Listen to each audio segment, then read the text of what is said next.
6 buildings are in the running for Britain's most prestigious annual architecture award, the Rebus Sterling Prize. This year, an art gallery, a library, a housing estate, 2 colleges, and for the first time in 15 years, a private house have made the shortlist for the prize. Each building will be judged on factors such as design, innovation, and originality, and their capacity to stimulate and delight the people who use it.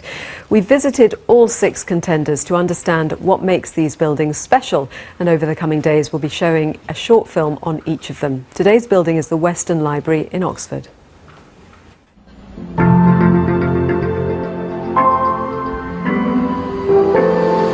This project has been a personal dream of mine since I came to the Bodleian, and so today it's so exciting to have a facility that has changed really dramatically the dynamic between the university itself and the citizens of Oxford, the people who come to the city.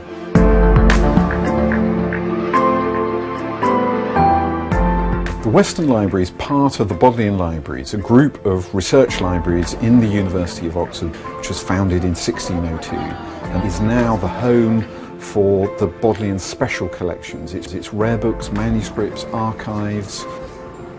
The library is actually a refurbishment of a much older building designed by Giles Gilbert Scott, completed in the early years of the war, but by the end of the 20th century had really fallen seriously into decline. We really needed to undertake a major renovation of the building just to stop it from burning down. Giles Gilbert Scott was a famous architect of his time, famous for instance for the red telephone boxes, but he really turned rather a blank face to Broad Street. It didn't live up to the extraordinary setting here right in the historic centre of Oxford. And if you think across the street there are the most beautiful buildings, Hawksmoor's Clarendon Building, Wren's Sheldonian. The brief to us was to turn the existing building into a library for special collections with public facilities, exhibitions. So the overall number of books that are actually in the building now is much less than what was there before. But that meant that we could carve out bigger spaces for other uses. So there's the public space, the exhibition spaces, and then we could create new reading rooms. There's an amazing new reading room up on the top of the building with these fantastic views out over Oxford, the dreaming spires of Oxford. Underground we have completely refurbished storage spaces. Upstairs we have reading rooms where scholars and members of the public can come and consult materials. We have spaces where conservation of library materials can take place, new facilities where the latest techniques can be applied to the preservation of library collections.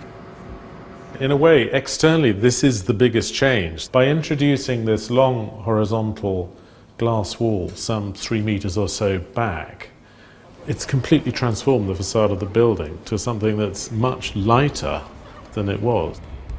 We're standing inside the Western Library in a space that used to be 11 stories of bookshelving and is now a space where we're able to share our great collections with the general public.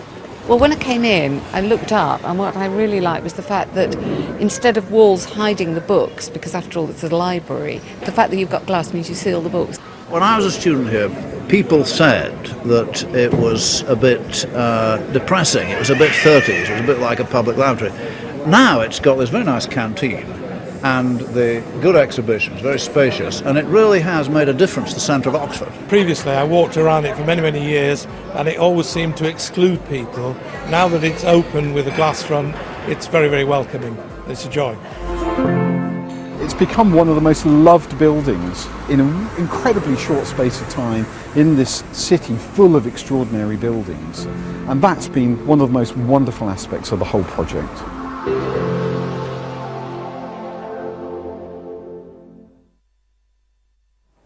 You can see all our films of the shortlisted buildings now on the BBC News website at bbc.co.uk/Sterling Prize. And you can also vote if you want for your favourite one there.